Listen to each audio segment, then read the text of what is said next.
Gracias. Listo, adelante, doctor. Oigan, pues muchísimas gracias por la invitación, la verdad, y por el interés, como comenta Yuli, cuando me platicó de esta propuesta de poder dar esta plática, la verdad es que me hizo súper interesante, porque la investigación, los ensayos clínicos y todo, hay quienes los ven como una herramienta muy buena de crecimiento, otros que lo ven como un mal, como necesario, y otros definitivamente lo reprueban.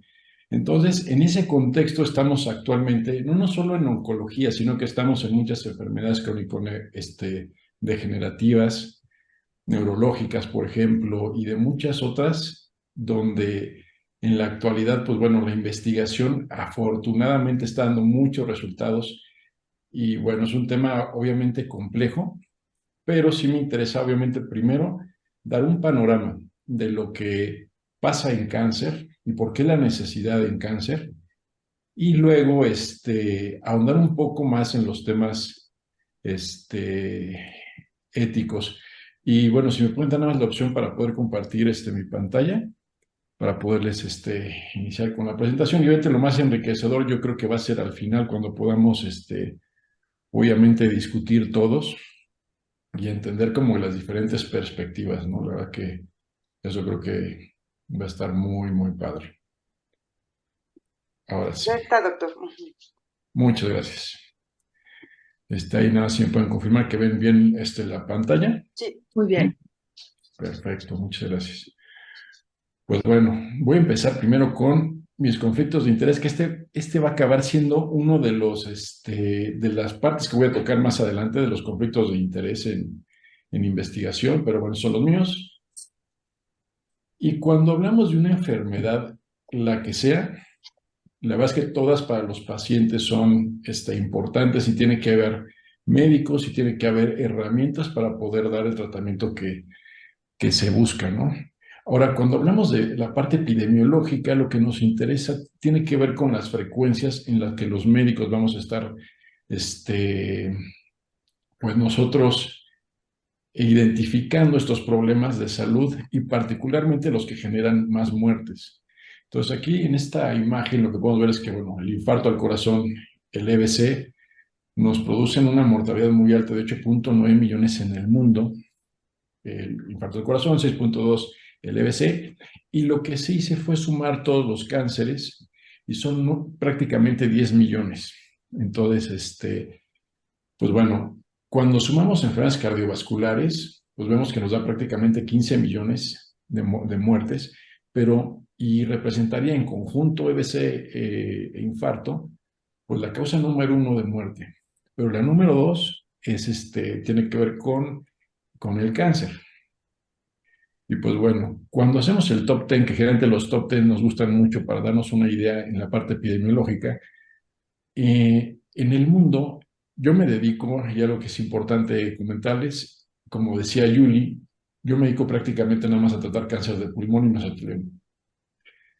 Este, y pues bueno, para mí es importante entender que el cáncer de pulmón del top 10 de causas de muerte, pues representa la número 6. Y esto cuando hablamos de forma global, cuando hablamos de países de ingresos bajos, por ejemplo, la gente sigue muriendo de enfermedades infecciosas, en su mayoría desnutrición, problemas neonatales, etcétera. Pero cuando esta parte de salud se cubre, la población empieza a morir por crónico-degenerativas, donde el cáncer de pulmón sube a la número 4, el cáncer gástrico aparece en países de ingresos medianos altos, y en países de ingresos altos, el cáncer gástrico, digamos, baja un poco, pero sube el cáncer de colon y el cáncer de pulmón se mantiene. Entonces, estamos hablando en ese top 10 causas de muerte, pues se encuentran enfermedades oncológicas.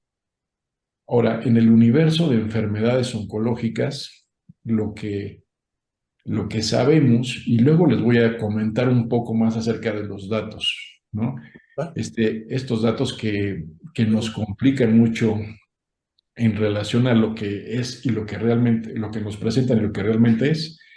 Pero pues bueno, el cáncer de mama es la causa número uno de incidencia, la causa Número 2 sería el cáncer de pulmón, luego colorectal y luego próstata Me en brilla, incidencia, que son los casos nuevos. lo mismo. Ahora, en mortalidad, Muy amable. vemos que el cáncer de pulmón es la causa número 1 de muerte. Afortunadamente, el cáncer de mama, a pesar de ser muy frecuente, se baja a la quinta posición. ¿Eso qué quiere decir? Que podemos detectar un cáncer de mama generalmente en etapa temprana. Se pueden curar muchas mujeres.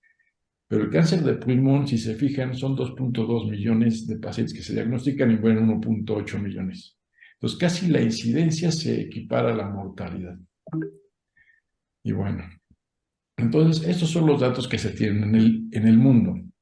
Ahora, ¿de dónde vienen esos datos? Es muy complicado porque tenemos sistemas de salud muy, muy buenos, donde la epidemiología y los datos se van llevando de forma muy meticulosa. Ahora, algo que pasa en México y que pasa en América Latina, por ejemplo, en relación al cáncer, es que las escuelas de medicina generalmente no llevan una materia como oncología. Entonces, por ejemplo, yo en mi caso, que estudié en la UPAEP, yo recibía la parte de oncología, por ejemplo, me la daba un neumólogo cuando había cáncer de pulmón, y generalmente el neumólogo que me dio clases pues, no tenía contacto, no tenía, o sea, no veía cáncer.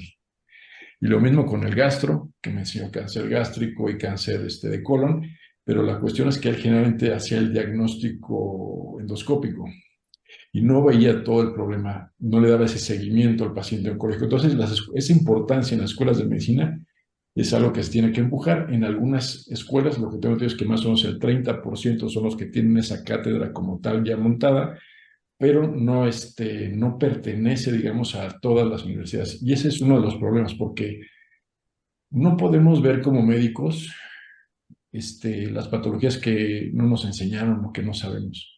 Entonces esto nos genera que no se diagnostique y particularmente hay enfermedades que es muy claro, por ejemplo el cáncer de mama, pues se palpa el nódulo, la masa en la mama, se puede ver inclusive cuando es inflamatorio o cuando hay ya infiltración, se puede ver piel de naranja y todo, puede ser muy visual. Hay otros que son como el cáncer de pulmón, cáncer gástrico y muchos que son difíciles de ver, se pueden confundir, por ejemplo, cáncer de pulmón con COVID, con EPOC, con muchas otras enfermedades que dan sintomatología respiratoria, y ese paciente bueno, no más se retrasa el diagnóstico, sino que al fallecer se pone otra causa, ¿no? Entonces, esto también nos genera problemas con los datos. Otra es que los pacientes no están llegando, y esto para darnos a entender en nuestro sistema de salud y en muchos otros, de que el médico de primer contacto tiene una sospecha y lo manda al tercer nivel, pueden pasar 4 o 6 meses. Eso en un cáncer puede ser que ya no llegó nunca. Y las cifras de cáncer se pueden reducir. Y la otra es que no se cuenta con un registro adecuado, por lo menos hasta el momento, en muchos países, incluyendo el nuestro. Entonces, los datos que tenemos son como un estimado que se tiene, quizá lo mejor que se puede hacer, pero la verdad es que nos falta todavía mucho por trabajar.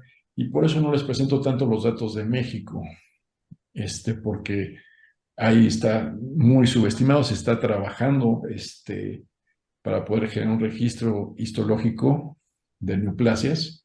Todavía no se ha desarrollado, se retrasó un poco con la pandemia, desafortunadamente, pero pues bueno, en eso estamos.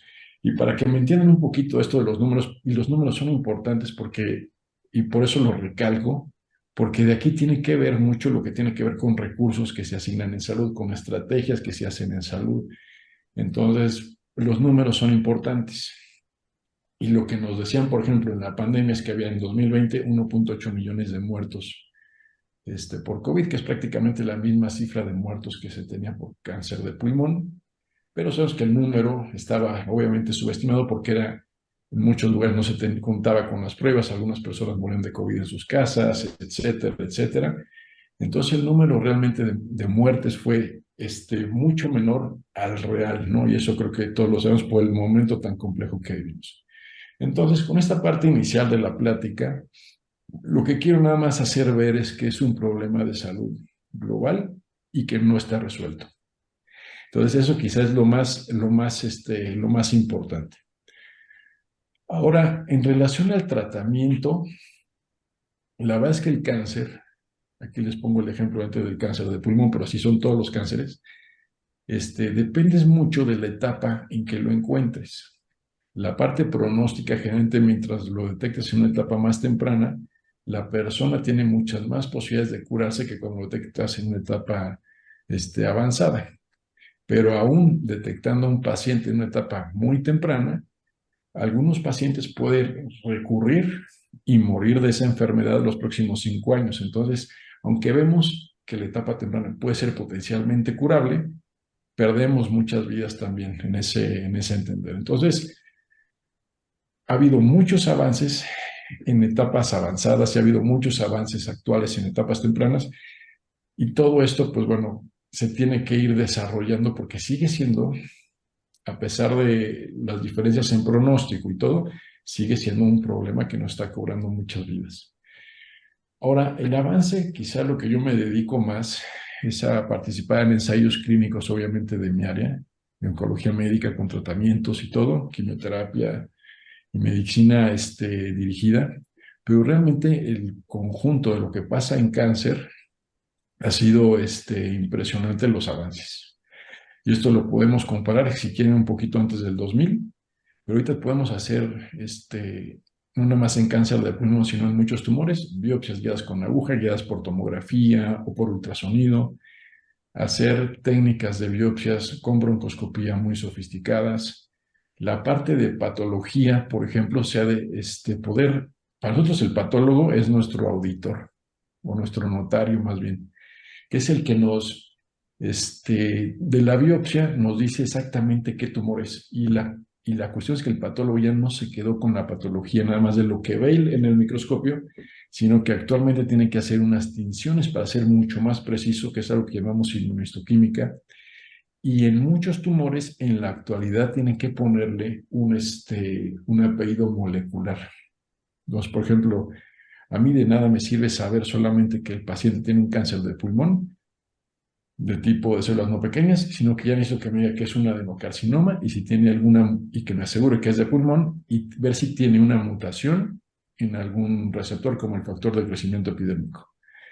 Entonces, todo esto me lo tiene que dar el patólogo. Toda la patología se ha hecho ya también muy molecular. En la parte del PET-CT, por ejemplo, que el PET tiene la ventaja, a diferencia de una tomografía, de que puede evidenciar en sitios que inclusive anatómicamente se ven normales, podría evidenciar que hay enfermedad en esos sitios que anatómicamente se ven bien, al tener captación del medio de contraste y todo en esas zonas, como son huesos, hígado, etcétera. Y poder saber exactamente dónde estamos parados con el paciente. La parte molecular, podemos analizar ahorita 360 genes para poderle poner ese apellido molecular. Inclusive se puede hacer en sangre, o sea, detectar DNA en la sangre, que es algo súper interesante porque hay mucho DNA, sobre todo de leucocitos, pero poder identificar DNA circulante en la sangre del tumor y poderlo amplificar y poder tener un diagnóstico molecular es algo impresionante. La cirugía, ya el doctor Patricio seguramente les ha hablado o les ha comentado, pero lo que se ha avanzado en prácticamente todo, cirugía de tórax y cirugías de todas con lo que se hace actualmente con el robot es impresionante. Las técnicas de radiooncología también mucho más precisas, que inclusive en mi caso que me importa mucho es que se sincroniza la radioterapia con el movimiento del tórax para poder radiar una lesión pulmonar. Entonces, hablamos de muchos avances que han sucedido y sobre todo, como decía en mi área, personalizar el tratamiento. Entonces, para poder personalizar realmente este tratamiento, se tuvo que entender a la célula de cáncer y esto nos permitió entender a la célula normal. Y esto genera impacto no nada más en cáncer, sino por ejemplo ahorita que se vino el COVID, pues muchos de los tratamientos venían con fundamentos de todo lo que se había sucedido en desarrollo de monoclonales, en desarrollo de inhibidores de tirosina quinasa para cáncer, pues bueno, ahora se bloquearon otras vías, ¿no? Como inflamatorias, por ejemplo. Entonces, toda esta investigación que se desarrolló en cáncer también ha impactado otras áreas, pero conocer realmente qué es lo que sucede en cáncer es lo que nos ha permitido entender dónde se puede incidir en la actualidad para buscar pues combatir este problema. Ahora, no todos los cánceres son iguales, que eso lo hemos aprendido. Ahorita yo pongo el ejemplo de cáncer de pulmón, que es la neoplasia que más se desarrolló, pero hay otras como cáncer de páncreas que prácticamente no ha habido desarrollo. Ha tenido un pronóstico fatal y nos ha ido muy, muy mal. Entonces, pero sí entender a la célula de cáncer nos ha dado unas perspectivas mucho mayores para poder combatir muchos tumores en la actualidad. Y como ejemplo, les decía, cáncer de pulmón es el que más se ha desarrollado, y yo hasta ahorita la verdad es que no tengo conocimiento de una enfermedad, no nada más oncológica, sino una enfermedad que haya desarrollado. En este caso les pongo 24 opciones de tratamiento asociadas a resultados moleculares. Entonces, hay un 50% de pacientes que tienen alguna alteración molecular y hay un 50% que no. El 50% que no, tenemos combinaciones de inmunoterapia, que tenemos como otras 8 inmunoterapias que están aprobadas para el tratamiento del cáncer de pulmón. Y aparte antiangiogénicos y cosas interesantes. Pero bueno, una enfermedad que tenga tantos medicamentos aprobados en 10 años, la verdad es que yo no conozco otra. Entonces, sí ha habido muchos, muchos avances, afortunadamente, en cáncer de pulmón y en muchas otras neoplasias. Y estos, digo, se los pongo porque son resultados que sé que muchos de ustedes son médicos, creo que la mayoría, pero no estoy seguro si todos. Entonces, nada más es pues importante destacar que esta enfermedad, cuando la detectabas avanzada, se moría, o sea, tenías vivo a 5 años al 2% de los pacientes. Y aquí les pongo en amarillo una mujer que lleva 8 años con un tratamiento oral, un hombre de 36 años que cuando se diagnosticó tenía 36 años, acaba de fallecer, pero no falleció desafortunadamente, falleció por otra enfermedad completamente ajena al tratamiento y a la enfermedad oncológica, y que son medicamentos que responden muy rápido. Generalmente estos son medicamentos orales. Entonces, y para los que no, como les decía, la inmunoncología actualmente ha sido muy importante y se ha desarrollado mucho. Nosotros tuvimos que empezar a estudiar la inmunoncología, entender la inmunoncología para saber qué hacemos con estos medicamentos y los beneficios que tienen no solamente en la mediana, que es lo que miden la mayoría de los estudios, sino que aquí podemos curar pacientes. O sea, algunos pacientes de enfermedad avanzada se pueden curar de forma importante, que es algo que no pasaba ni con las pastillas muy dirigidas, ¿no? Entonces, esto es lo que pasa con inmunoterapias. Puedes tener a 5 años más o menos en población seleccionada. Estas son curvas de Kaplan-Meier, donde está el 100% de pacientes en el tiempo. Estos estudios son a 5 años y tenemos en población seleccionada en base a la sensibilidad de inmunoterapias un 32% de personas vivas a 5 años, y en población no seleccionada, que son los otros 3 estudios, vemos que hay más o menos un 20% de personas vivas a 5 años, o sea, 1 de 5. Antes la verdad es que no era fácil y muchos de ellos, sobre todo 1 de 10, podrían estar curados. Entonces, eso es algo que para nosotros es importante porque una enfermedad avanzada eso no pasaba. Ahora esto también permeó en las etapas tempranas, donde antes de operar, si ponemos un tratamiento con inmunoterapia más quimioterapia, se logra aquí lo que ven en la parte de abajo, esos 24, 36.8 y 18%, es que se logra desaparecer el tumor.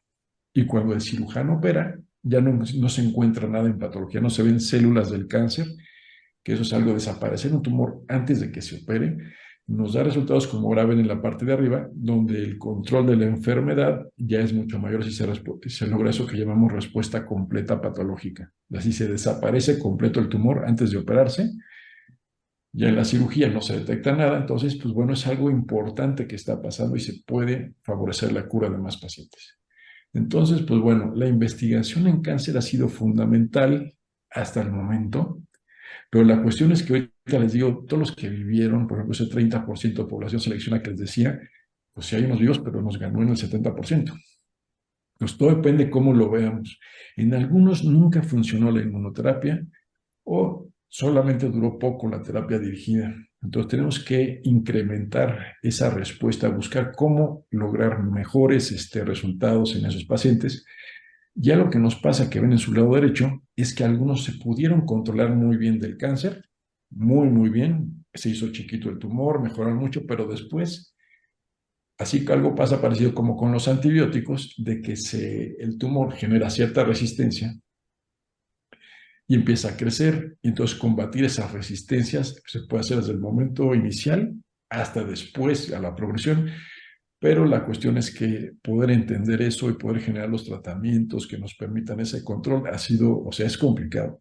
No en todas las neoplasias se tiene y se ha podido lograr, y pues bueno, por eso se requiere investigación. Entonces, aquí en estos dos puntos que he tocado hasta ahorita es que, bueno, es un problema de salud y que tenemos que seguir ante la búsqueda de mejores resultados en oncología. Entonces, bueno, entendiendo, digamos, este panorama, ahora sí vamos a empezar con cuestiones que tienen que ver más con cuestiones éticas, que ahí ustedes, bueno, la verdad es que son los expertos, y por eso me interesa mucho la discusión al final, es qué tan ético es hacer investigación en pacientes con cáncer. La otra, qué tan ético es buscar acceso a tratamientos a través de la investigación en un problema como el cáncer. Y esto de acceso es algo que no se toca mucho, pero para mí, o sea, tener una persona enfrente y no tener acceso a un tratamiento es algo complicado. Y muchas veces la investigación te puede dar esa posibilidad. Luego, en el 3, ¿qué tan ético es participar en un ensayo clínico cuando el patrocinador es una empresa farmacéutica que tiene fines de lucro? Entonces, bueno, en ese entender, pues también vienen las otras preguntas, ¿no? ¿Qué tan ético sería no hacer la investigación en pacientes con cáncer? ¿Qué tan ético es no buscar acceso a tratamientos a través de la investigación?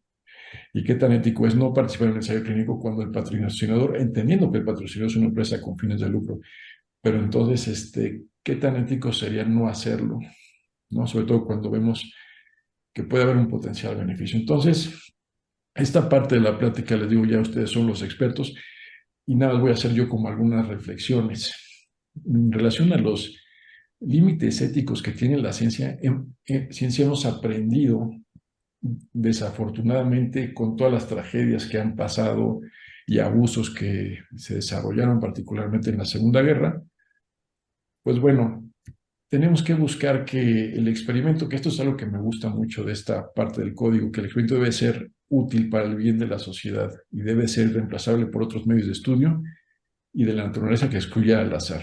Entonces, esto es algo de lo que se desarrolló en esa situación tan desafortunada, pero hubo otras situaciones que también favorecieron, o sea, no nada más el entender que sucedió, por ejemplo, lo de Tuskegee con lo de la sífilis, sino que esto nos permitió desarrollar comités de ética y se revisaron y modificaron algunas cuestiones de la Declaración de Helsinki. Entonces ya hay como más regulación y luego pues ha habido otras cosas que tienen que ver con falsificación y todo, como en este caso que seguramente ustedes conocen bien de este médico surcoreano. Entonces, pues bueno, aquí yo lo que veo son filtros, porque aquí cuando hablamos de cuestiones de ética tiene que ver con muchos, muchos factores y muchas regulaciones. Entonces, para que se haga algo que sea realmente no ético. Y bueno, el primer filtro quizás es el investigador principal, ¿no? Y su grupo. El investigador principal generalmente, digo, es una persona que tiene el contexto de la enfermedad de la que quiere investigar, o sea, una persona que se dedica a manejar esa enfermedad. Entonces ve algún gap en la ciencia y ve algo que puede ser benéfico para sus pacientes. Que es raro, pero puede haber, ¿no? Es raro que quieras hacer algo que favorezca daño, y particularmente con la regulación que hay actual. Entonces, pero ese es él y su grupo, porque el investigador tiene subinvestigadores y tienes muchas veces un grupo de coordinadores y un grupo de capturistas y gente que apoya la investigación. Entonces, y que ese es un tema que ya tocaré un poquito más adelante de lo que tiene que ver con el grupo, pero pues bueno, entonces, probablemente el investigador pueda tener una idea y si se ve que está comprometida la cuestión ética o que puede generar un daño, hay otros reguladores. Pero el principal quizá es él. Y esto cuando el investigador principal incluso viene de una farmacéutica, o sea, es una persona que contrató la farma para asesorar a la empresa y desarrollarlo. Es raro que tanto la empresa como el médico estén pensando que sea nada más un beneficio económico sin beneficiar al paciente. Entonces, creo que es el contexto inicial. Ahora, después de esto, también esto pasa por comités de ética institucionales, ¿no?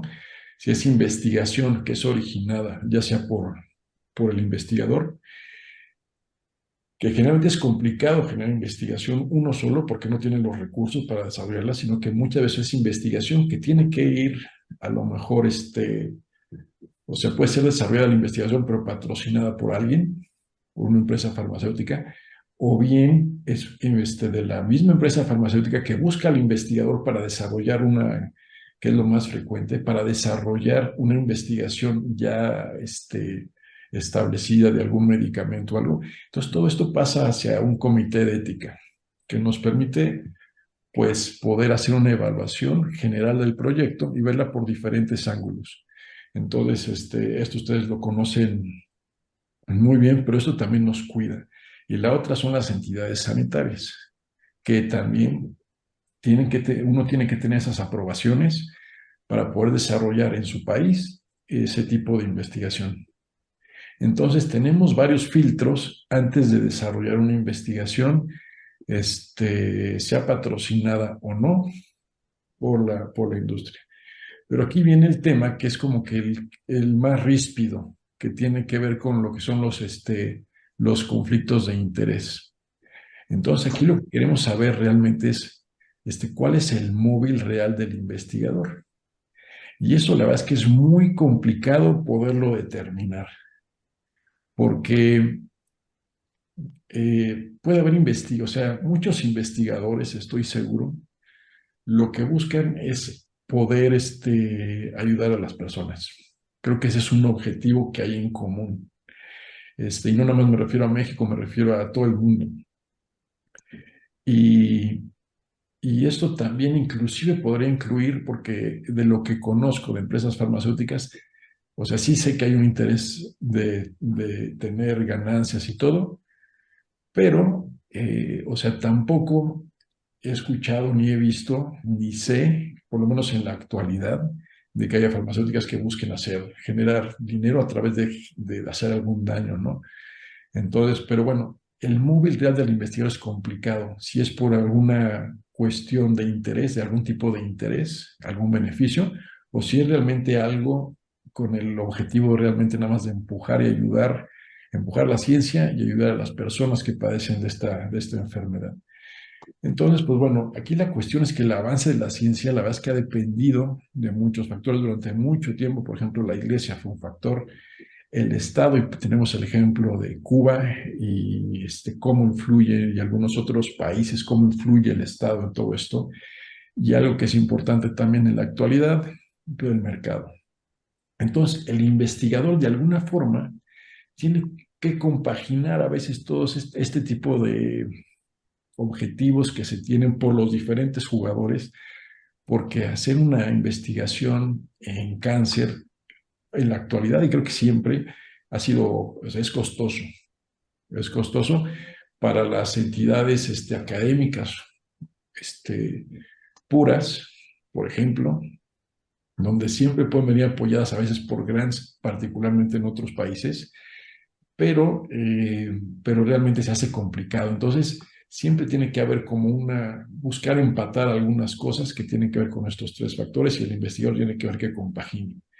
Ahora, en las instituciones, también no es que si es algo institucional, no vaya a haber conflictos de interés. Ustedes también saben que hay muchas cosas que tienen que ver que se les exige a los investigadores y particularmente algo que para mí es importante recalcar y yo creo que es bueno, es que muchas veces en nuestro país la investigación no se ha favorecido y los que hacen investigación lo hacen a pesar de toda la carga de trabajo que de por sí traen, lo hacen a pesar de. Ahora, también hay algunos que trabajan en instituciones como investigadores, generalmente son investigadores básicos, es diferente el contexto, esto ya no tiene que ver tanto con ensayos clínicos, pero aquí la cuestión es de los recursos que se pueden asignar a un proyecto, el tiempo que te exigen, por ejemplo, si participas al Sistema Nacional de Investigadores, todos tengo entendido, yo no participo ahí, por lo menos en este momento, pero te piden ciertos trabajos para mantener el nivel que tienes y si y a más nivel te piden más, pues más publicaciones y resultados, entonces, pues bueno, ahí existen ese tipo de presiones, ¿no? Que pueden afectar inclusive la calidad de la investigación y lo que se desarrolla como investigación, ya ves una producción como nada más por producir.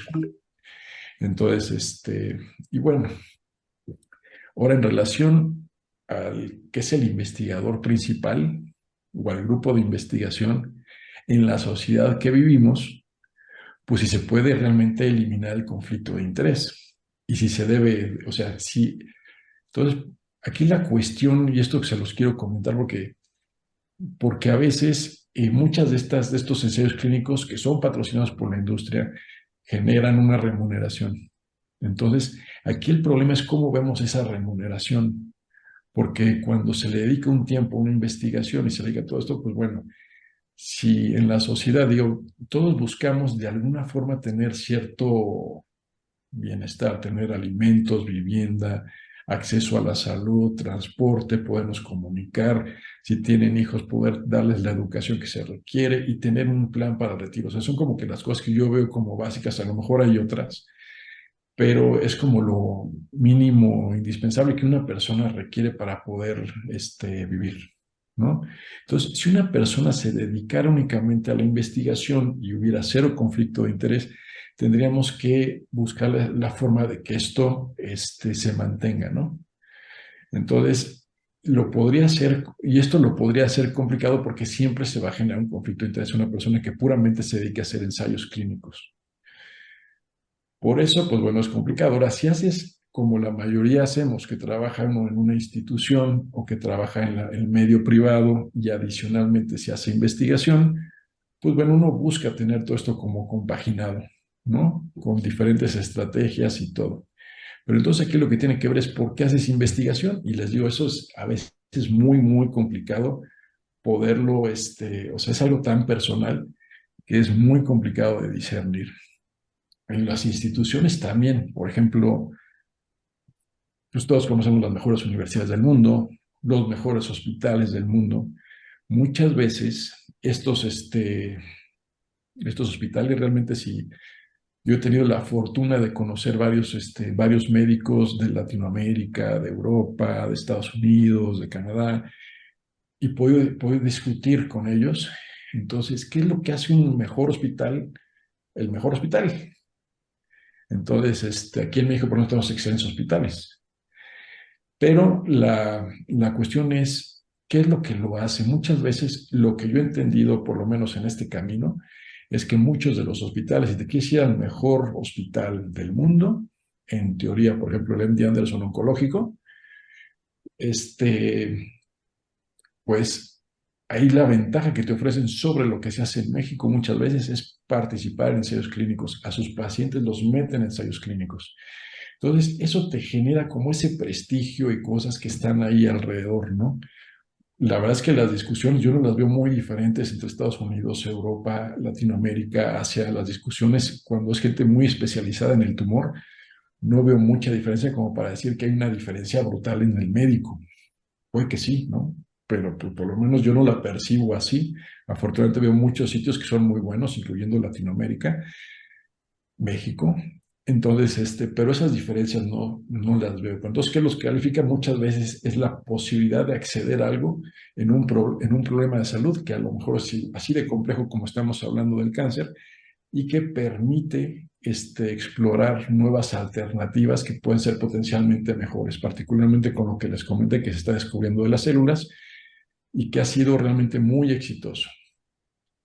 Y en las instituciones, bueno, imagínense, como en el Anderson, tener al Nobel de Medicina, ¿no? En cáncer, con el desarrollo de las inmunoterapias. O ser el que se sacó ese premio por todo el esfuerzo que hizo. La verdad es que hay una película que habla de eso y es impresionante. No nomás es el esfuerzo médico, sino la tenacidad para seguir buscando después de que te dicen que no 10,000 veces. Entonces, yo eso lo aplaudo mucho, ¿no? Pero sí genera prestigio. Y luego el crecimiento profesional que unos buscan, digo, no todos buscan, hay gente que no busca desarrollar esta parte en medicina, no nada más en oncología, en medicina.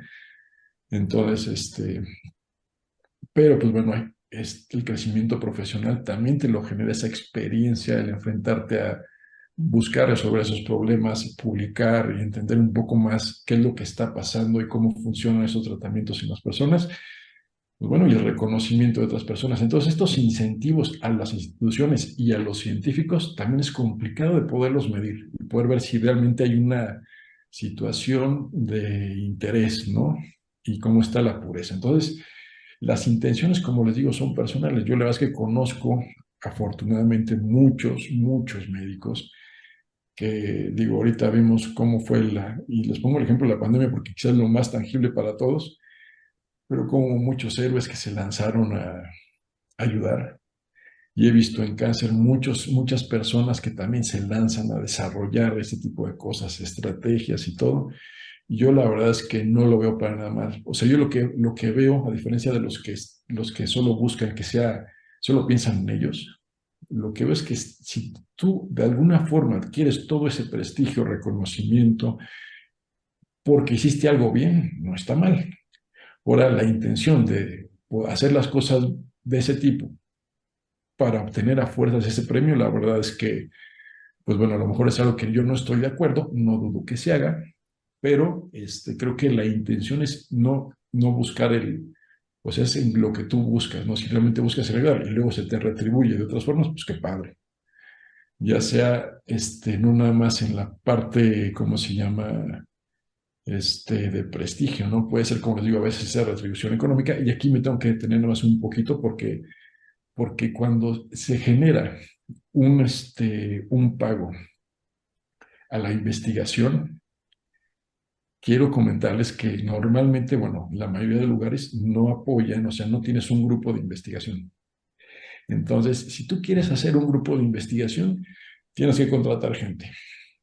Entonces, contratar gente te cuesta, por lo que les decía, lo que buscas de alimentos, etcétera, en las personas, en que estén bien. Los que trabajan contigo tienen que estar bien y tienen que no tener esos problemas. A lo mejor no vivir en la opulencia nadie, pero sí tienen que tener sus necesidades básicas cubiertas, y eso aplica para coordinadores, gente que gestiona todo lo que les digo, la gestión con el patrocinador, con el comité de ética, todo eso, los capturistas o el capturista. Entonces, esto depende del crecimiento que se vaya teniendo en la investigación. Entonces, y obviamente un salario para, bueno, los honores que son para el subinvestigador, para el investigador, o sea, todo en global.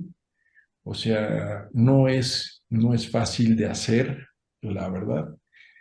Y entonces en todo eso se va muchas veces el honorario, ¿no? Entonces eso es lo que sí necesitamos como entender, porque muchas veces se malinterpreta que, bueno, es que si hay ingresos, entonces uno se corrompe porque el dinero y todo, ¿no? Si uno quiere mantener investigación y desarrollar investigación que es patrocinada, para eso ayuda. Y muchas veces de ahí salen proyectos que no son patrocinados y que ya está el grupo formado y que se empieza a trabajar.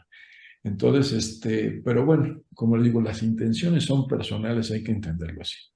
Ahora, la farma, ¿cómo la debemos de ver? Así es como el héroe o un villano, ¿no? Entonces, un ejemplo que para mí es importante, que tiene que ver con la pandemia, también, les digo, es que es un ejemplo buenísimo lo que nos sucedió, creo que aprendimos mucho.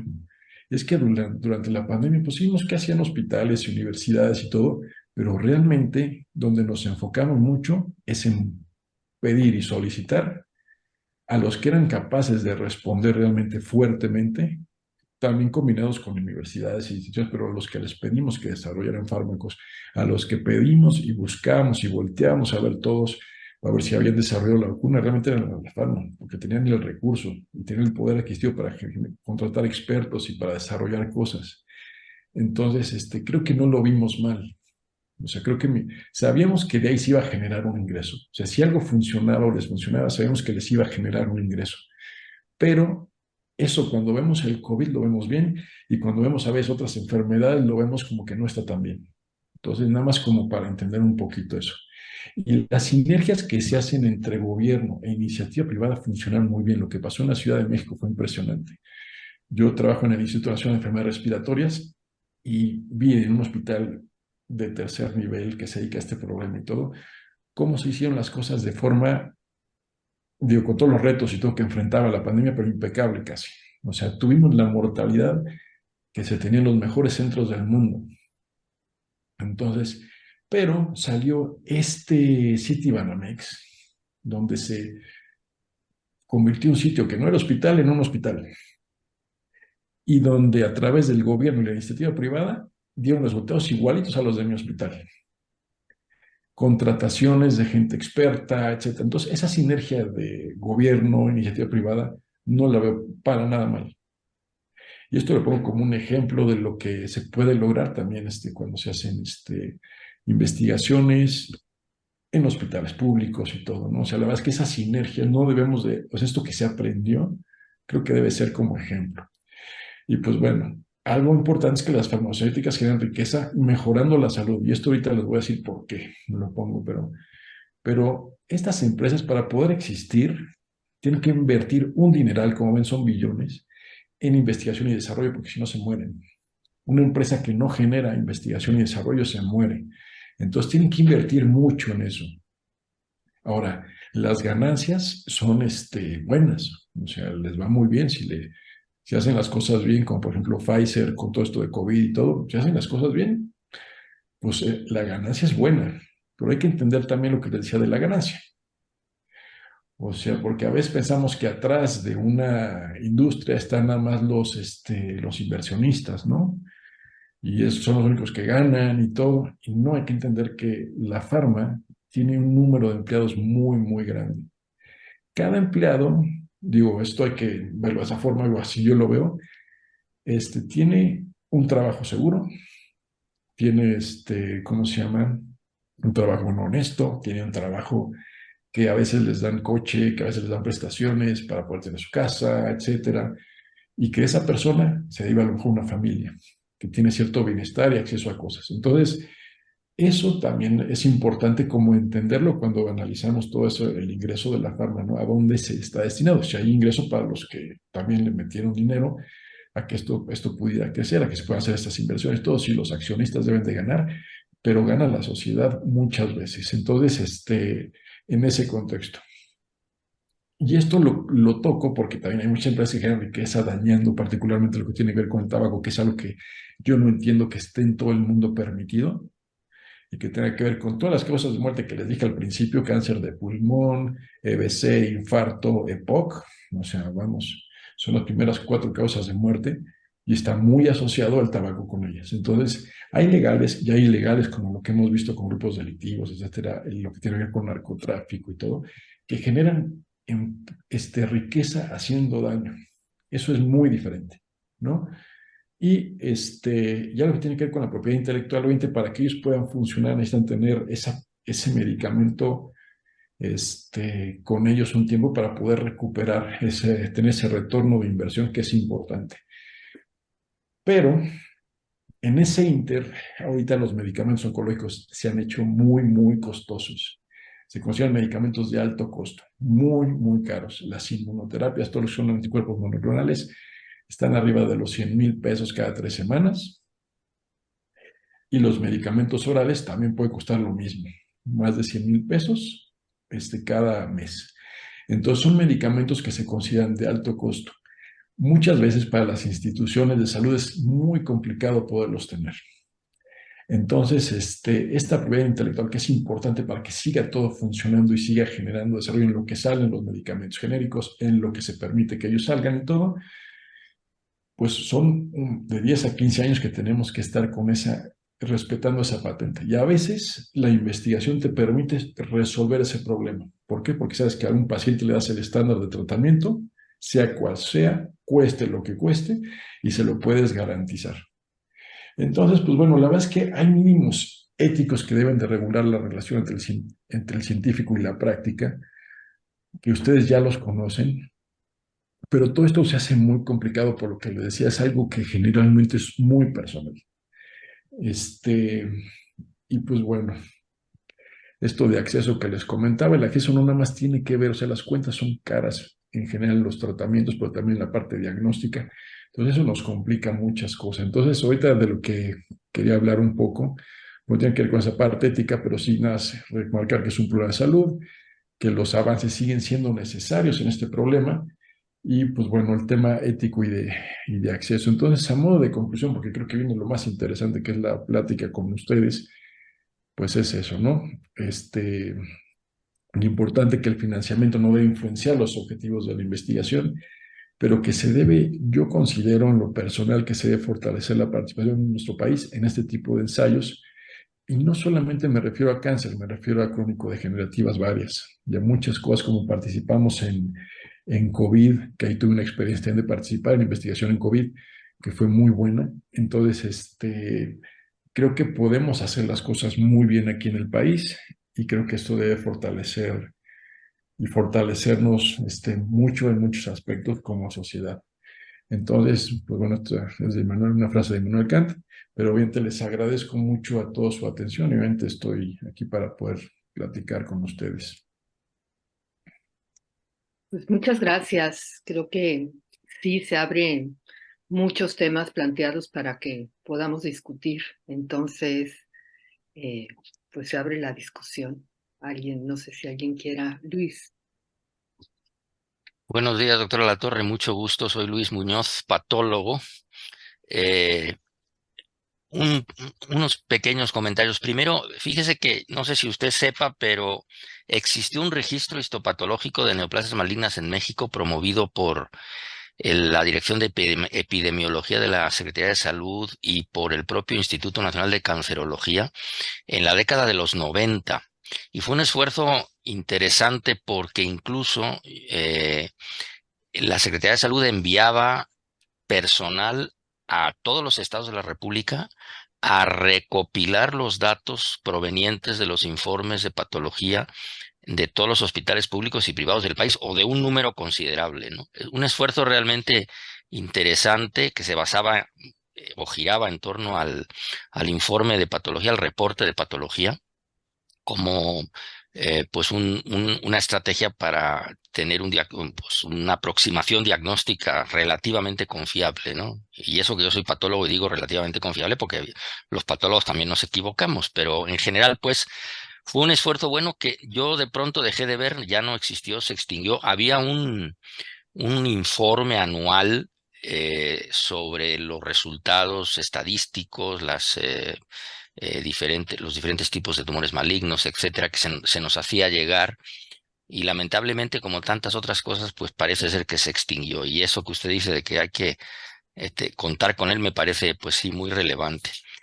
Yo celebro que usted haya tocado esos puntos éticos siendo un hombre que, por lo que dijo al principio, tiene pues serios conflictos de interés con esta conversación que nos dio, porque es usted lo que se llama un speaker de la industria, ¿no? Y no de una, sino de varias, ¿no? Entonces es interesante que un hombre como usted manifieste, digamos, estos escrúpulos que me parecen muy válidos. Yo diría que estoy en las antípodas de usted porque yo creo que los oncólogos son gente siempre muy optimista y los patólogos en general somos muy pesimistas.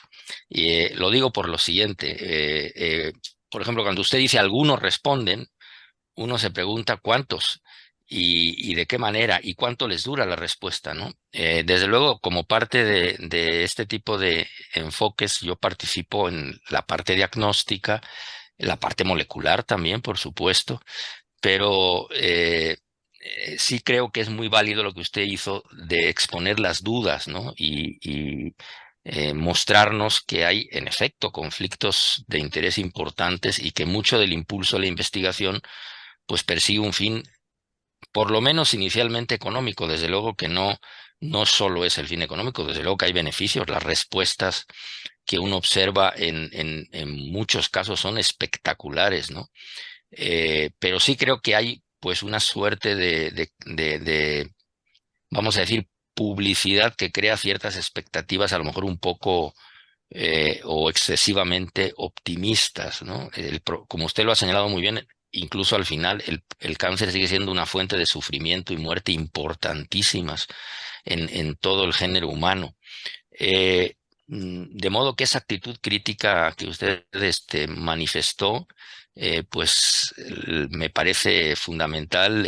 Celebro que lo haya expuesto así y que se haya expuesto usted a la observación de todos nosotros en ese sentido, y en especial de gente como yo que sabe un poquito más del tema, y que tiene sus dudas. Yo mismo ingresé a este colegio con un pequeño trabajo sobre los aspectos éticos de la medicina personalizada, ¿no? Y todo hay que analizarlo. Cuando se habla de medicina personalizada, hasta las palabras son importantes, ¿no? Porque generan expectativas, ¿no? Y uno parece creer que esto va a ser la solución de la vida, y luego resulta que nos tropezamos con un problema de enorme complejidad que también usted señaló, que a pesar de los avances en el conocimiento muy profundos, pues sigue representando, pues como decía, un grave problema en muchos sentidos, ¿no? Así que de verdad lo felicito. Le quería yo mostrar, no sé si lo haya usted leído, pero le quería mostrar, a ver si me dan oportunidad, creo que sí puedo compartir. Ah, no, estoy inhabilitado. Si me das, Betty, la posibilidad, nada más una imagen de un libro de un oncólogo norteamericano de origen indio.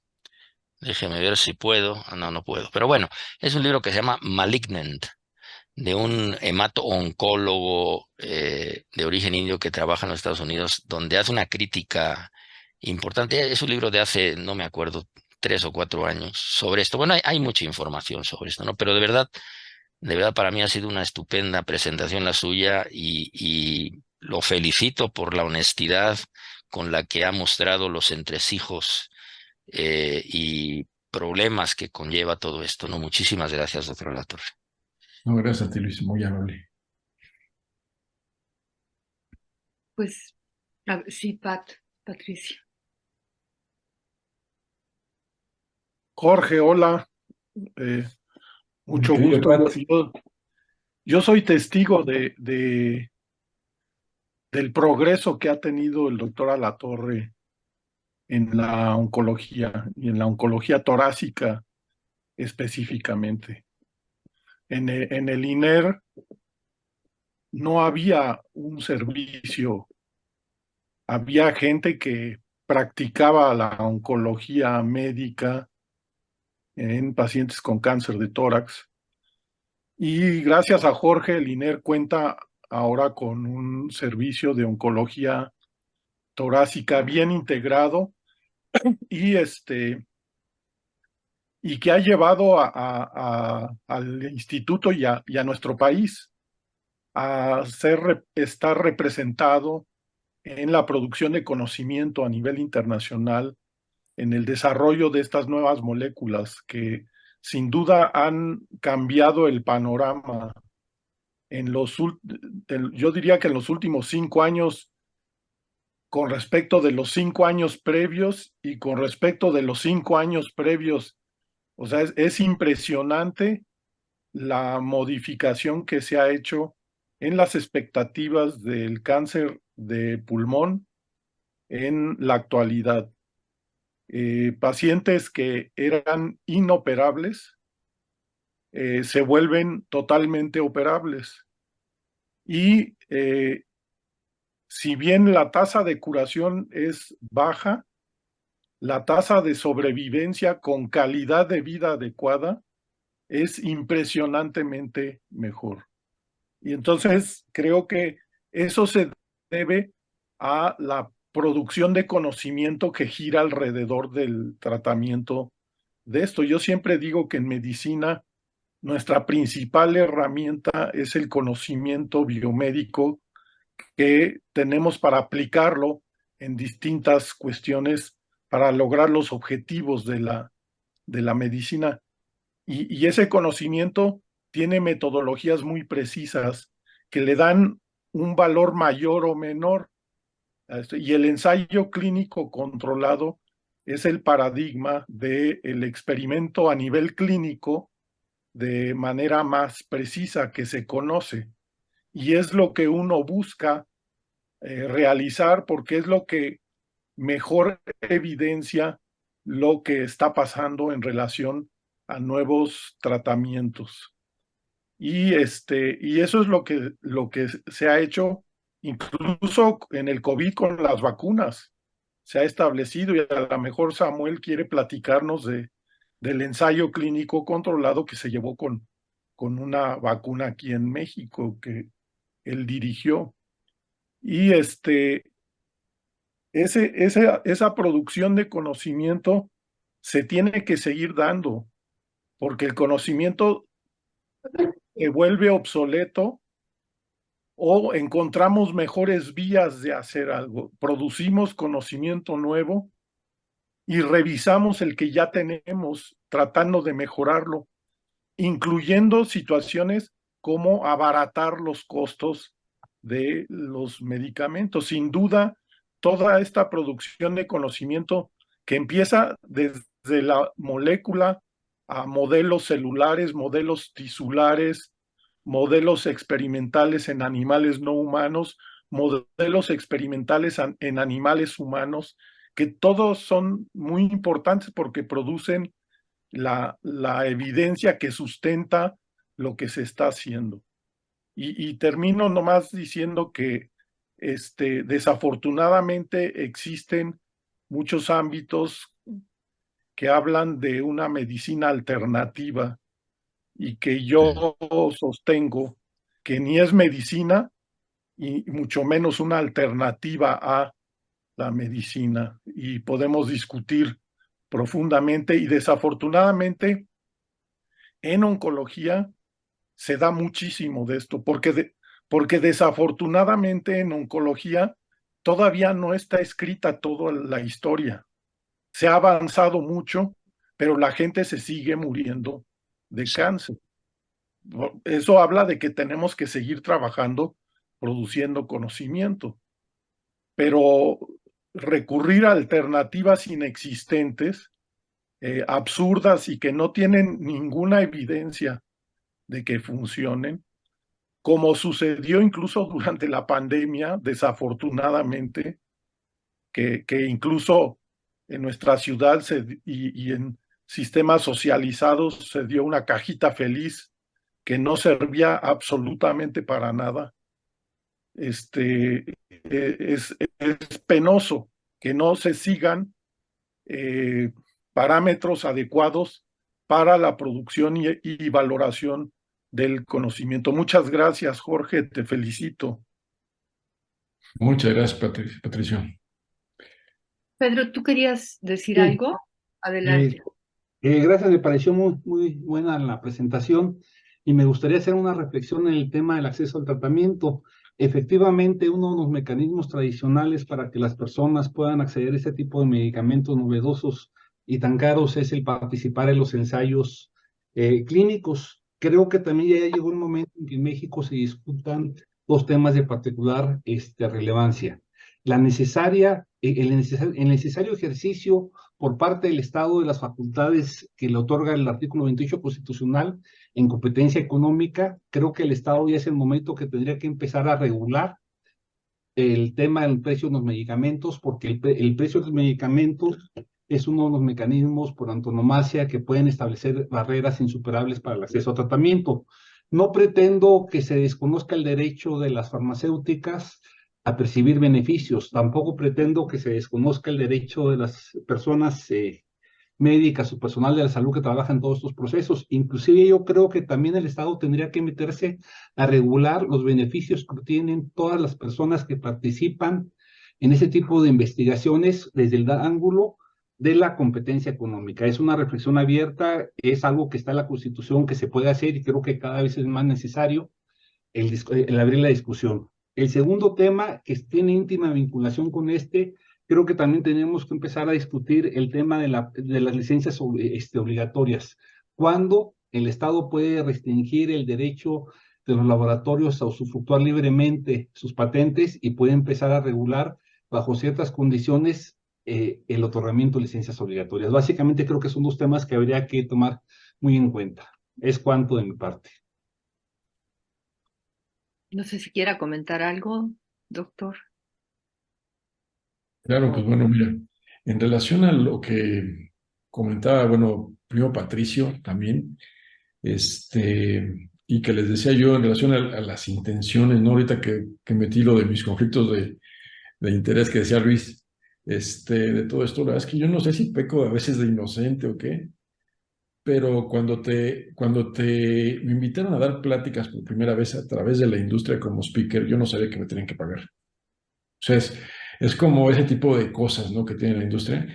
Cuando empecé a hacer investigación, pasaron 2 años en los que mi primer protocolo no cobré absolutamente nada, y pasaron como 2 años en los que percibí algo de económico, como de remuneración. Entonces, digo, yo que no sé si es por la inocencia, pero digo, mi interés, aunque suene que, bueno, estoy con ustedes y no sé, no quiero que parezca que quiero aparentar algo que no, pero sí, yo la verdad es que nunca fue mi objetivo en la cuestión económica, sino que esa vino por añadidura.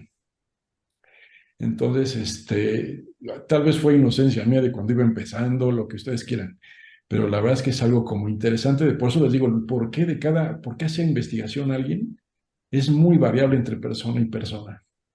Entonces, mi objetivo era, pues estoy enfrentando un problema de salud, está cambiando completamente la forma de tratarse a los pacientes, no tengo acceso, tengo que buscar alguna herramienta para ayudarlos. No puedo tener una persona enfrente que sepa lo que se tiene que hacer y no hacerlo.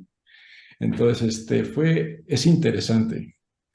Y en relación a lo que comenta bien Pedro, la cuestión es que sí podría regularse, yo creo que en la parte institucional. Creo que eso podría ayudar un poco porque sí podría generar un poco de control quizá en lo que es gobierno, porque lo que siento es que en gobierno me da la impresión de que está mal visto. He estado en varias instituciones de mucho prestigio aquí en el país y generalmente por muchas personas se percibe como que entrar a hacer investigación, ensayos clínicos patrocinados, es como estar vendido. Entonces, eso para mí es algo que en lo personal creo que se puede evitar. ¿Por qué? Porque es donde tenemos a veces más necesidad en las instituciones de acceso. En la parte privada, pues trabajo en hospitales privados prestigiosos, donde el recurso no es un tema, donde puedo dar lo que yo quiera, a pesar de los costos. Entonces eso digo, siempre busco inclusive meter a pacientes del medio privado a ensayos clínicos cuando veo que es lo que potencialmente podría ser de mejor resultado. Pero donde no tengo muchas opciones a veces en la parte pública. Entonces, eso creo que te permite fortalecerlo. Todo lo que comentaba muy bien Pedro, no sé si esa parte de señalar a los ensayos clínicos patrocinados como algo que no está bien, pudiera ser mejor visto si se hace una regulación como la que propone. Hay centros de investigación que son privados, entonces ya es otro contexto, pero en la parte pública creo que a lo mejor eso daría una mejor percepción de todo esto, pero como todo varía, los ingresos varían en base al ensayo clínico, en base a los retos que implica, en base a muchas cosas de personal que se requieren, etcétera. Podría ser complejo, pero si eso da una percepción y da una mejor posibilidad de acceso a pacientes mexicanos, para eso podría ser una alternativa que yo vería también, como dice Pedro, ¿no? Gracias.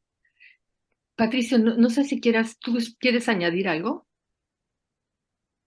Nomás comentar que los conflictos de interés, Jorge, no son per se malos y son valores secundarios que entran en conflicto con un valor primario que es el bienestar del paciente. Entonces, cuando eso puede suceder, hay un conflicto entre un valor secundario y un valor primario. Y y eso es lo que hay que tomar en cuenta. Cuando existen, la mejor forma de tomarlo en cuenta empieza por reconocerlo. Entonces, la transparencia, que es lo que tú hiciste, es lo adecuado. Por ahí empieza el manejo de los conflictos de interés. Cuando dejamos que esos valores secundarios predominen sobre el valor primario del bienestar al paciente, es cuando fallamos. Y eso hay que estarlo vigilando. Y para vigilarlo, pues primero tenemos que saber que está ahí. Y eso es importante, ¿no? Ese era el comentario que quería hacer. Gracias. Luis, ¿tú quieres añadir Sí, algo. bueno, yo quiero matizar lo que dije, bueno, y de hecho me da gusto que Patricio lo haya señalado. De entrada lo que hizo el doctor Alatorre fue justamente eso, inactivar sus conflictos de interés al manifestarlos, y eso es lo que a mí me admira de él, porque yo no he visto a nadie hasta este momento de personas que presentan los beneficios de un medicamento patrocinados por la industria que haya hecho lo que hizo hoy el doctor Alatorre, ¿no? Por eso me felicito de haberlo escuchado. O sea, es decir, hay que tener muy claro que, ya lo decía Aristóteles, ¿no? El hombre no es ético por naturaleza, pues. O sea, eso es un hecho reconocido desde el siglo IV antes de Cristo, ¿no? Así que no es nada nuevo. De modo tal que uno eso siempre lo tiene que tener en el horizonte. Es decir, es necesario hacer un esfuerzo de reflexión y de acción para que las cosas sean éticas, ¿no? Eso es un hecho. Y creo que lo que hizo el doctor Torres justamente eso, expuso, transparentó lo que en cierta manera pudiera condicionar lo que dijo. Y no solo eso, sino que lo que dijo, además, fue el manifestar que esos riesgos existen, que esas intenciones de algunos serán más o serán menos, existen, y que desde luego eso es lo que a mí me admira de este día de hoy. Y por otro lado, pues decir que yo no estoy en contra de que haya una ganancia cuando hay una inversión. Todo está, por un lado, en la regulación que ya señaló Pedro, y que creo que sigue siendo el tema fundamental a lograr, y por otro lado está qué tanto beneficio se obtiene, ¿no? Es decir, moderar el beneficio del inversionista para poder disminuir el costo del acceso, a lo mejor, ¿no? Digo, estos son conceptos teóricos que suenan muy bonito, pero que a la hora de llevarlos a la práctica es muy difícil porque hay una pugna de intereses brutal, ¿no? Pero desde luego que la investigación patrocinada es necesaria. Si no fuera así, no habría casi nada de los beneficios que hoy tenemos. Y por otro lado, pues no se puede avanzar si no se genera conocimiento, ¿no? Yo también estoy de acuerdo con Patricio, ¿no?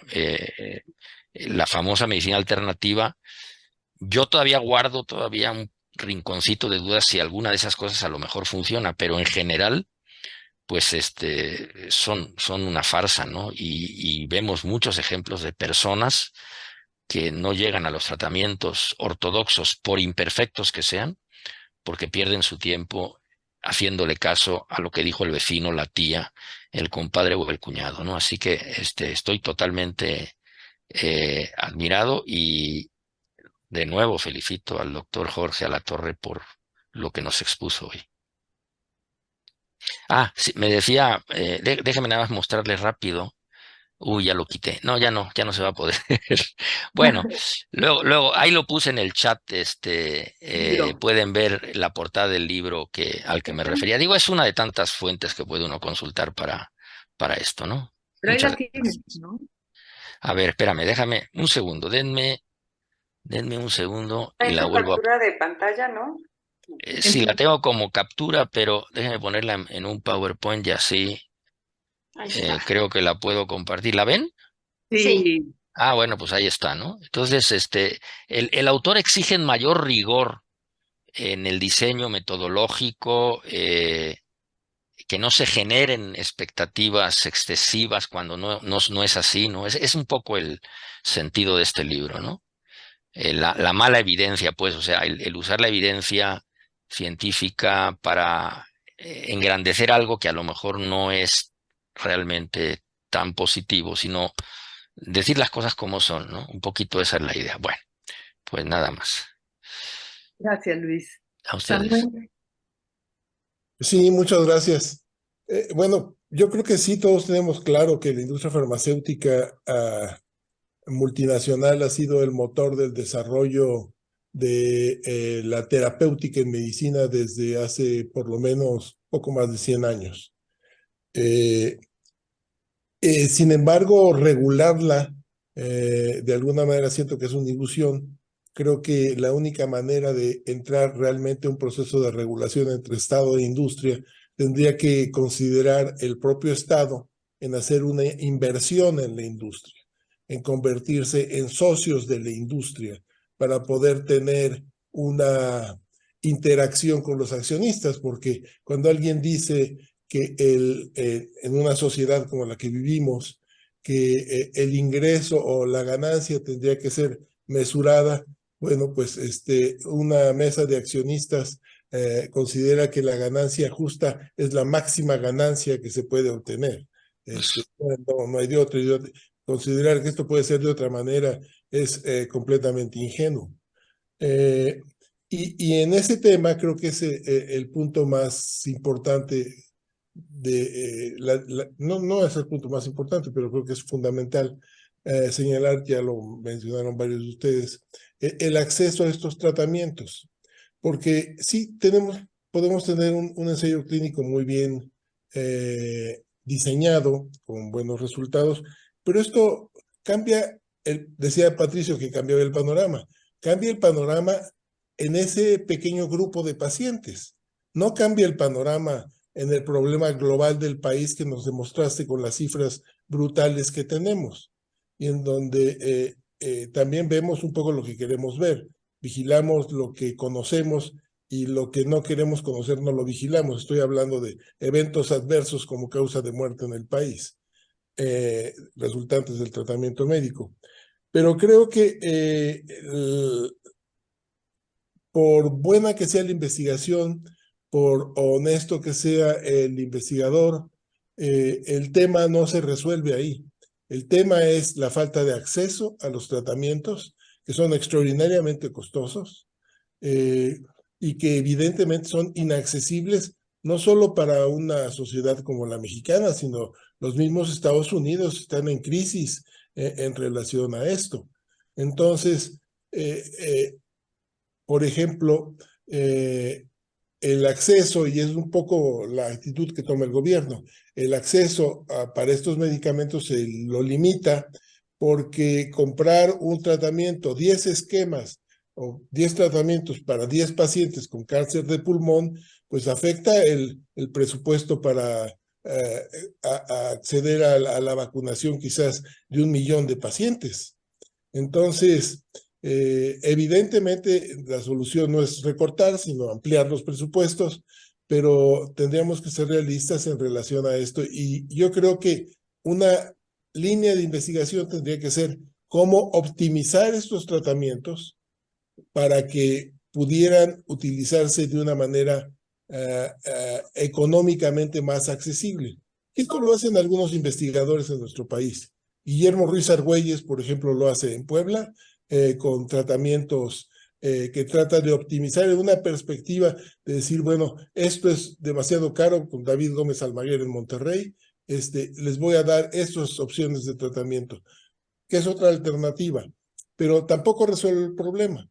El problema es que tenemos que realmente buscar una sinergia óptima entre Estado e industria farmacéutica para lograr esto. Y poniendo cortapisas difícilmente lo vamos a hacer porque la industria fácilmente dice, yo tengo la patente de este producto, yo lo voy a sacar en 100,000 pesos el frasco, porque es en lo que, de hecho lo estoy vendiendo más barato en México que en Estados Unidos, en donde puede costar 200,000 pesos el frasco. Y no voy a acceder a que el gobierno me limite porque no tiene opciones el gobierno. El gobierno o lo compra a ese precio o no lo compra, punto y aparte. No hay el acceso. Entonces el tema es extraordinariamente interesante, no lo es solo para oncología, sino también para otras enfermedades en donde hoy se desarrolla la bioquímica de una manera espectacular, pero es algo que tendremos que lidiar con un presupuesto para la salud que por lo menos fuera suficiente para que la gente pudiera acceder a lo más elemental, ya no digamos a lo más sofisticado en términos de tratamiento. Evidente, cuando hablamos del bien común y de la equidad, lo vemos en una perspectiva de que todos deberían tener todo, pero ¿por qué solo unos pocos tienen que tener ese poco cuando afecta al bienestar de los demás? Pero en fin, gracias por la oportunidad de la discusión, gracias por todos los comentarios, y el tema es del mayor interés e importancia para la medicina actual. Gracias. Bueno, yo me voy a dar la palabra para comentar un punto que me parece que no fue tan explícito y que creo que está es un elemento fundamental en las preguntas muy relevantes de si es ético que participe un paciente en una investigación, si es ético que así sea como tenga acceso, y si es ético que esté detrás una farmacéutica ganando. Yo creo que lo que quedó un poquito borrado o no quedó es, y que tiene que ver con la ética de la investigación con seres humanos, es la participación de los seres humanos en la decisión, ¿no? Entonces, por ejemplo, se presentó el código de Nuremberg, pero lo fundamental en ese código es establecer como obligatorio el consentimiento informado, porque es lo que no había pasado. Y en todos los códigos, ¿no? Desde luego, un aspecto muy importante es cuidar, hacer un balance riesgo-beneficio, que lo que se va a buscar de conocimiento no esté por encima de ignorar los riesgos, ¿no? Pero creo que tiene que ver con eso. Entonces, porque está muy bien que el investigador sea consciente de sus conflictos de interés, pero tiene que darle todos los elementos al paciente para que sepa que en lo que va a participar es en una investigación. Tiene que haber realmente una discusión de que si hay una farmacéutica, que qué bueno que gane porque está mientras descubriendo tratamientos, bueno, que se asegure que realmente el tratamiento no solo lo va a recibir el paciente mientras sirve para la investigación, ¿no? Sino que realmente es algo que va a poder seguir obteniendo. En fin, hay una serie de elementos que tienen que ver con el lugar que tiene el participante en la ética de la investigación. Entonces, creo que es muy importante que los investigadores sean cada vez como más conscientes de estos aspectos, pero la historia ha mostrado que a veces no son los mejores jueces, porque a veces son jueces y parte, ¿no? Y por eso se necesita justo un comité que tenga la visión más objetiva. Y ese comité lo que más va a vigilar justamente es qué sabe el paciente, qué entiende, qué lugar se le ha dado, o sea, que realmente elija. O sea, lo fundamental para que un participante, bueno, si es algo que le conviene, pues va a elegir eso, pero que entienda muy bien en qué consiste. Bueno, nada más quería puntualizar eso, que a lo mejor no era lo más, digo, no se fue por ahí la presentación, pero creo que tiene que puntualizar. Y gracias por el comentario, porque fíjate que algo que tú dices muy bien, afortunadamente hemos tenido suerte en oncología con todos los avances que prácticamente se justifican muy bien por qué los ensayos clínicos y ha habido buenos resultados, ¿no? Pero esto a veces lo que sucede es que cuando un investigador tiene un proyecto que se le hace como muy atractivo para los pacientes, uno es como cuando yo voy a pedir una opinión con un contador que no sé nada de contabilidad o un abogado que no sé nada de leyes, ¿no? Entonces me dejo guiar por la persona que tiene el conocimiento. Entonces ahí el entusiasmo del investigador puede generar ese sesgo que tú bien comentas, a pesar de que uno le explique bien al paciente, porque puedes explicarle muy bien al paciente, pero con ese sesgo.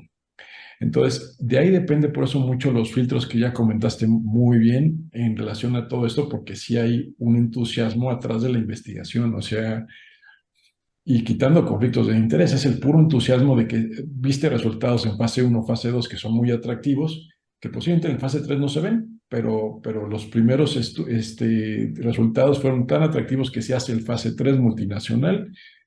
Participamos varios investigadores que creemos que va a romper un estándar de tratamiento y al final a lo mejor no se logra, ¿no? Pero es ese entusiasmo que explicárselo al paciente, yo creo que esa es una de las cosas que tenemos que cuidar nosotros, que ya lo comentaba muy bien también Luis en el libro, ¿no? Lo que nos comentaba del libro.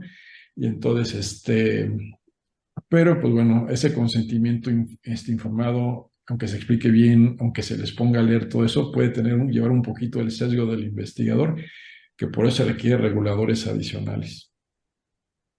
Sí. Samuel, luego Patti y luego Pat.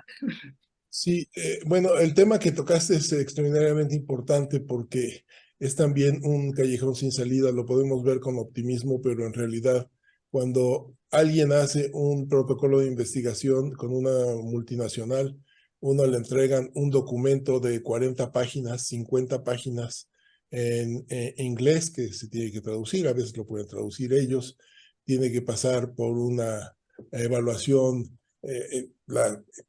la traducción tiene que ser oficial y resulta que cuando lo ves y se lo tratas de explicar al paciente, evidentemente el paciente no lo entiende. Tú le puedes dar el documento y no lo entiende.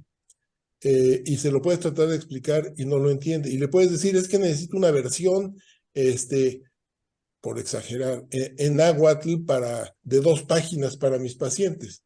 Te contesta la industria, no es posible tener eso, porque el equipo jurídico son los mínimos que requiere para salvaguardar minimizar sus riesgos en términos a una serie de conflictos. Entonces el tema es muy interesante, creo que se puede ver con indulgencia o con alguna inocencia, decir, sí, qué maravilloso el consentimiento informado, pero incluso con investigaciones nuestras, si uno es un tema de investigación interesante, ver con los participantes de estudios clínicos qué fue lo que entendieron del ensayo clínico. Habitualmente, lo que ocurre habitualmente es que le explica a uno, el paciente, 20 palabras del consentimiento informado y le dice, fírmeme aquí, punto y aparte. Y eso es cuando se presentan, ¿eh? De otra manera, los consentimientos se firman sin conocimiento del paciente. O sea, no se hacen. No hay consentimiento informado. Lo decide otro más, entonces. Exacto. Eso es lo que estamos, pues yo creo que eso deberíamos de ver cómo se puede cambiar. Bueno, Pati. Gracias, doctora Latorre, muchas gracias. Quisiera poner sobre la mesa también un problema que encontramos con estos ensayos clínicos de medicamentos muy elaborados que pueden llegar a tener mucho éxito en el control de una enfermedad. Yo soy genetista y hago el símil con lo que son los tratamientos para algunas enfermedades genéticas que tienen un éxito extraordinario. Y hablando de cáncer en particular, cuando tenemos el ensayo clínico, puede ser que haya un extraordinario éxito o un éxito moderado, digo. Sin embargo, cuando termina el ensayo clínico, ya no tenemos el medicamento y el paciente va muy bien y ha mejorado mucho, pero ahora no tenemos nada para darle. Le vamos a quitar eso que va a hacer la diferencia entre un pronóstico bueno y uno malo. Y no tenemos nada arreglado como para que, siendo un ensayo clínico que me está dando buenos resultados, por lo menos aquellos pacientes que fueron incluidos pudieran tener acceso a él de por vida, porque estamos prolongando la sobrevida de los pacientes con cáncer de pulmón más allá de los 5 años, pero entonces ya terminó el ensayo clínico y no tengo una alternativa que darle. ¿Qué pasa? ¿Qué reflexiones tiene al respecto? ¿Los dejamos así nada más, gracias por participar, y se va con su pronóstico, pues ahora deteriorado por la falta del medicamento? ¿O qué podemos hacer ahí? Gracias. Patricia, muchas gracias por la pregunta súper interesante, porque ahí dependemos mucho del tipo de ensayo.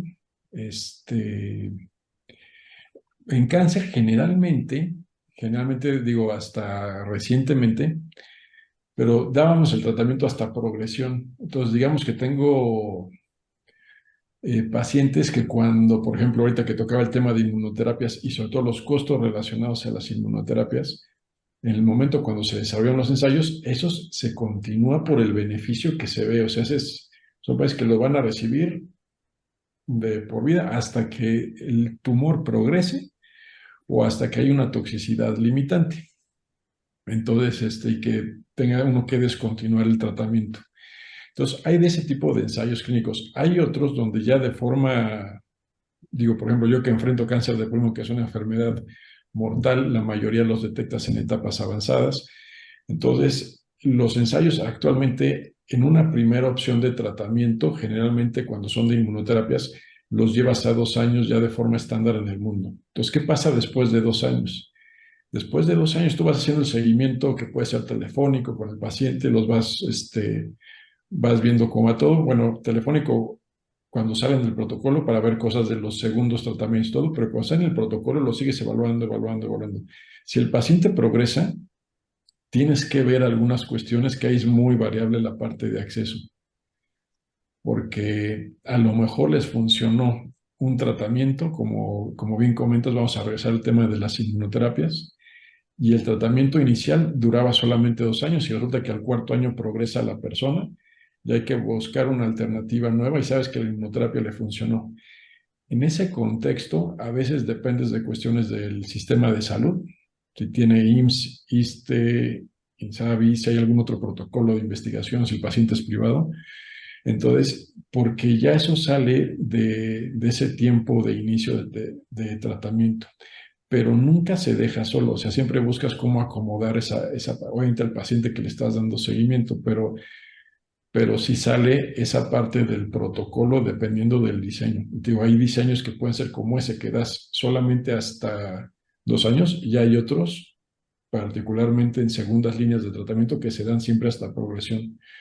Entonces, ahí depende mucho del ensayo. Y ahí nosotros como médicos del paciente, no nada más como investigadores, sino que realmente cuando sales del protocolo, eres el médico del paciente, sale el paciente y tienes que buscarle la mejor alternativa a la persona. Entonces, eso nos genera esas complicaciones que tú bien comentas. Entonces, tenemos que buscar cuál es el mejor mecanismo. Pero sí es uno de los retos que enfrentamos todos los que vemos pacientes con cáncer. Gracias. Pat, creo que será Pat y no sé si alguien más, porque ya tenemos que estar cerrando. Así que, Patricia. Rápido, sí, los consentimientos tienen un problema porque se ha propiciado un formato de contrato en los mismos, más que el concepto real del proceso de consentimiento informado. Pero ahí es donde los investigadores tienen mucho trabajo que hacer y hacer un esfuerzo. Yo siempre digo que a pesar de esos documentos de 50 páginas que para nosotros resulta a veces ilegible, alguien que lee eso y que dice, caray, me tienen que dar una cosa de 70 páginas, 50 páginas que ni entiendo, pues lo hace pensar de qué demonios van a hacer con él y aún así aceptar o no aceptar. Entonces, el otro punto que quería tocar rápido es que la participación, sobre todo en países como el nuestro, basado en la oportunidad del acceso a los medicamentos, me parece que es loable, está bien, pero hay que ir más allá. Los pacientes reconocen y se sienten mejor atendidos cuando participan en ensayos clínicos controlados que cuando no participan en ensayos clínicos controlados. Y eso ya está medido en distintos tipos de ensayos clínicos controlados. Mejora la atención de la calidad y en cáncer específicamente, que uno podría decir, caray, ya un paciente en etapa 4, ya déjenlo en paz. Si el paciente quiere que lo dejen en paz, está bien, pero muchos pacientes saben que se van a morir y participar en un ensayo clínico controlado le da sentido a lo que están haciendo. Y los mismos pacientes solicitan participar o aceptan porque se dan, a pesar de que saben de que van a morir y de que la probabilidad de que salgan adelante con el tratamiento es muy mala. Claro que hay situaciones ya terminales que ya no se deben de considerar, pero el estadio 4, en su definición amplia, incluye muchos pacientes que están en capacidad de decidir y que a pesar de su pronóstico ominoso, se sienten útiles a la sociedad. Si es que, y así lo dicen los pacientes, si esto sirve para producir conocimiento, yo quiero participar. Por altruismo. Bueno, no sé, Julieta, no sé si tú quieras agregar algo más y ya con eso damos la palabra al doctor para cerrar.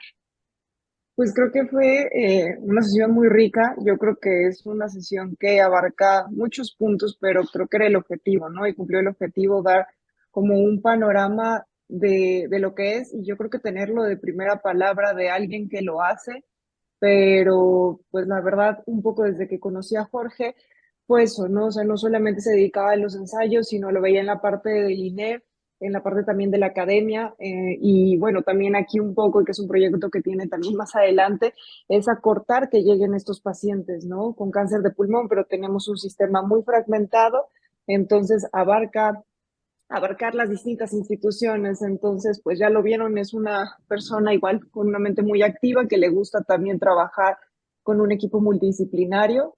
Y pues yo creo que, como siempre decimos, ¿no? Que de esta sesión surjan más cosas para el colegio, ¿no? Y también tengo la fortuna de que Jorge también pues es un amigo ya desde hace años, entonces yo creo que también él estaría encantado de trabajar en un futuro con el colegio para tener una mejor línea, ¿no? En cuanto a los ensayos clínicos en oncología y también lograr un mayor acceso de tratamiento para los pacientes. Y pues muchas gracias, Jorge, de verdad, por la apertura, por la transparencia, que yo sé que eres así normalmente, y pues a todo el colegio también por la apertura de discutir este tema que no se había discutido previamente.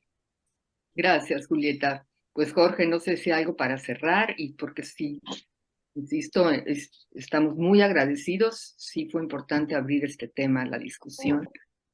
No, yo estoy muy agradecido con ustedes por obviamente la participación, las preguntas, escuchar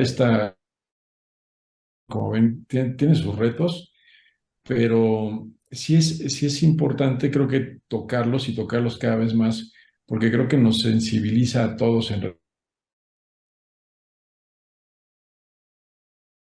queremos realmente para los pacientes, entonces, y poder, pues, ahora sí que sin tanto miedo de que se satanice esa parte, poder decir por qué estamos haciendo la investigación y hacia dónde vamos y hacia dónde queremos ir realmente en lo que tiene que ver con los tratamientos, en este caso oncológicos, pero como les digo, es que el avance en la ciencia, así como vemos los iPhones, cómo van cambiando y los celulares, etcétera, y toda la tecnología, también todo esto nos dio pauta a que se creciera el conocimiento en muchas áreas de la salud y poder, en este momento que estamos viviendo, que realmente es muy interesante, creo que para todos los que hacemos medicina, poder empujar un poco y contribuir con nuestro granito de arena, creo que puede ser, bueno, a veces no nada más para la salud en México, sino para la salud en todas partes. Y pues agradecerles obviamente su invitación, ¿no?